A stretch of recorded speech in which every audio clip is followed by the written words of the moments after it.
What's up YouTube, Capital G here. Guys, today I want to talk about another deck that I believe deserves to be broken. And I did one of these a few weeks back and about Black Wings, and a lot of people seem to enjoy it. So, if you guys like it, maybe I'll make it a series. I look at this as an opportunity to kind of be the voice for the deck. A lot of these decks that I'll talk about if I end up making this a series are decks that I feel like got the raw end of the deal.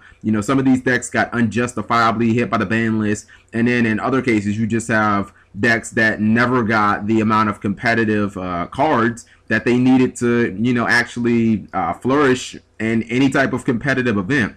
And the difference between Crystal Beast and a lot of the other run-of-the-mill decks, because if we were just going to talk about decks that never got enough support cards to be competitive, I could name everything from reptiles to level monsters to Cloudians. The difference between those run-of-the-mill decks and Crystal Beast is that Crystal Beast was supposed to be an iconic deck, and I guess you could say for about a half second it was. Crystal Beast, it stood out because not only was it one of the bigger focal points of the set that it came out in, it was one of the focal points of the GX show. Jesse being a very big character in the show, everything about him and his deck was all focused around Crystal Beast. It got its own structure deck, it got its own duelist pack. Crystal Beasts were supposed to be a very big deal, and that's why I always looked at it as a colossal missed opportunity for Konami to really, push this deck and make it all it could be, considering it really had a lot of promise. You look at Elemental Heroes and Destiny Heroes and think about how big of an impact they had. We still play Stratos now. We still play competitive hero builds. People still diddle-daddle around with Destiny Heroes from time to time. Those decks lasted formats and formats and formats, and Crystal Beast could have been on that level, but because of a couple of missed opportunities, the deck just never flourished. There were a couple of factors why I think Crystal Beast never really got off the ground. Number one, the boss monster, it just wasn't there, and quite frankly, I don't even think that I don't even think you can make an argument that Konami tried. Rainbow Dragon is the epitome, yes, I used it right this time, is the epitome of boss monster fail. It is one of the biggest embarrassments of a boss monster that I've ever seen in this game from, for an archetype that was supposed to be, big. It was supposed to be one of the ones that stood out. You look at Rainbow Dragon, and it's like, how the fuck are you supposed to summon this card? You have to have, what, 7 Crystal Beasts in the graveyard to summon it? They all have to have different names.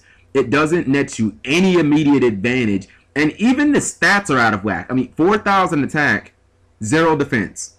Just say that out loud. Does that even sound right?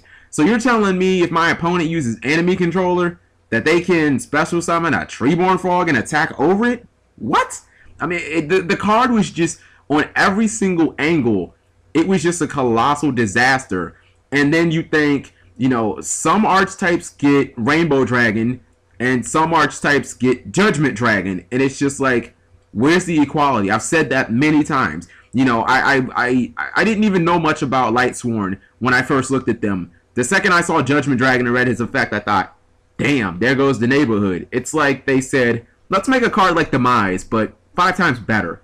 The second problem, the second factor why Crystal Beast I don't think ever really got off the ground was they had a fundamental problem, being the fact that you couldn't run a consistent amount of traps, which meant that the deck was going to have fundamental problems defending itself. None of the monsters are overly impressive as far as stats go. You don't really have any walls. Even the best spell and trap support cards they have, they do net advantage, but they don't really defend you. So the deck was going to have problems defending itself. You even look at the cards of today. It's not like you can run things like Gores in it, and the deck can have a lot of cards in its back row, but unless they're really netting you, some type of advantage, your hand size might be low, so you might not even be able to run something like Trago. And it's kind of sad, the fact that they never gave the deck the ability to run like a consistent trap count, because the opportunity to have hand traps was clearly evident. Like, hand traps should have been made for a deck like Crystal Beast. A deck that the way it was structured couldn't run traps. This isn't like Chaos Dragon or Light Sworn where people choose not to run traps.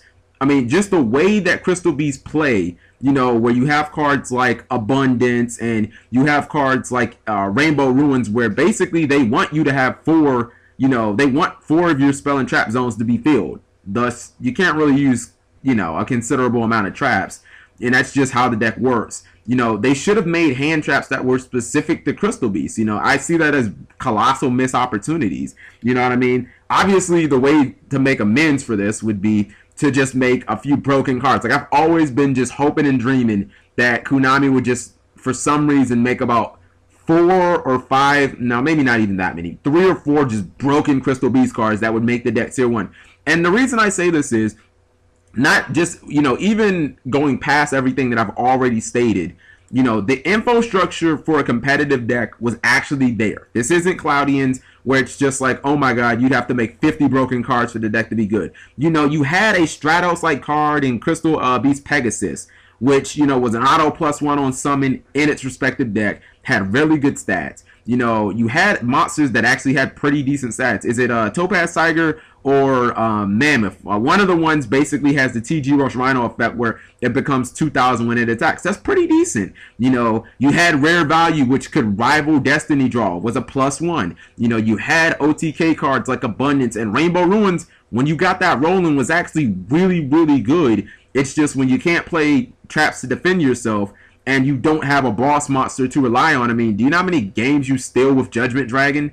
You know, Crystal Beast never got anything remotely that's equal to that. I mean, yeah, I'm not saying that every boss monster should be broken, but your boss monster should be at least able to win you a couple of games. You know what I mean? There's no Xian, there's no Lagia, there's nothing in this deck that you really have to be afraid of, where it's like they drop that on you and it makes you think, man, how am I going to get around that? There just isn't that in Crystal Beast, and Konami basically just gave up and was like, okay, Rainbow Dragon didn't work. Fuck it, what else? Let's move on to the next set. You know what I mean?